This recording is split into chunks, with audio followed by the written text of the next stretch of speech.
പൊന്തിക്കാൻ മാത്രമേ ഉപയോഗിക്കാൻ പാടുള്ളൂ അല്ലേ? ഓക്കെ, അടിപൊളി ഐറ്റം. ഇതെന്താണ് ഇവർക്ക് 27,000 അല്ലേ? ഓക്കെ, അടിപൊളി. ഇത് തേക്കിന്റെ ഫുൾ നല്ല കൂടിയ ഐറ്റം. കൂടിയ ഐറ്റം എന്ന് പറഞ്ഞിട്ടുണ്ടെങ്കിൽ ഹൈറ്റോണ്ട് കൂടുതലാണ്.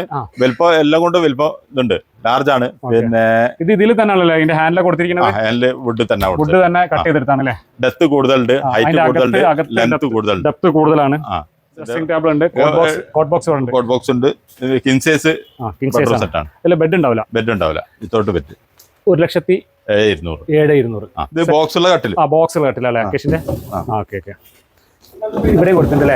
ഇതെന്താ കൊടുക്കാം? 18 രൂപ കൊടുക്കാം. 18 രൂപ കൊടുക്കാം. Forest acacia. ഈ ഫോറസ്റ്റ് അക്കേഷ്യ അല്ലാതെ വേറെ ഏതെങ്കിലും ചെയ്യാനോ? അല്ല, നാടൻ അക്കേഷ്യ ചെയ്യാം. നാടൻ അക്കേഷ്യ ഞങ്ങൾ ചെയ്യല്ല, ഞങ്ങൾ ഫോറസ്റ്റ് അക്കേഷ്യ മാത്രമേ. ഇവരുടെ റേറ്റും ഒരു പ്രീമിയം നല്ല പറയുന്ന കാരണം എന്നാൽ ഇവർ ഫോറസ്റ്റ് അക്കേഷ്യയിൽ മാത്രമേ ഇവര് ഫർണിച്ചറുകൾ എല്ലാം ഉണ്ടാക്കുന്നു. ഒന്നെങ്കിൽ തേക്ക് അല്ലെങ്കിൽ ഫോറസ്റ്റ് അക്കേഷ്യ അല്ലേ? ഇത് രണ്ടും മേപ്പിൾ ടൂണിന്റെ എക്കണോമി സെറ്റ് ആണ്. 38,800. 3 ഡോറ് വാർഡ്രോബ് ഉണ്ടാവും. അതിന്റെ ഡ്രസ്സിംഗ് ടേബിൾ ഇതല്ലേ? ഡ്രസ്സിംഗ് ടേബിൾ കോട്ട് ബോക്സ് അവിടെ ഉണ്ട്. മേപ്പിൾ ടൂണിന്റെ ഐറ്റംസ് ഇത് ക്വാളിറ്റി ഉള്ള ഈ ബോർഡ് എന്ന് പറയുന്നത് നമുക്ക് റീസെറ്റ് ചെയ്യാൻ പറ്റും. കഴിച്ച് പിന്നെ മുകളിൽ കയറ്റണമെങ്കിൽ ഇതിപ്പോ കൊണ്ടുപോകാൻ പോവാണ്. അതിനിപ്പോ സെറ്റ് ചെയ്യാനുള്ള ആള്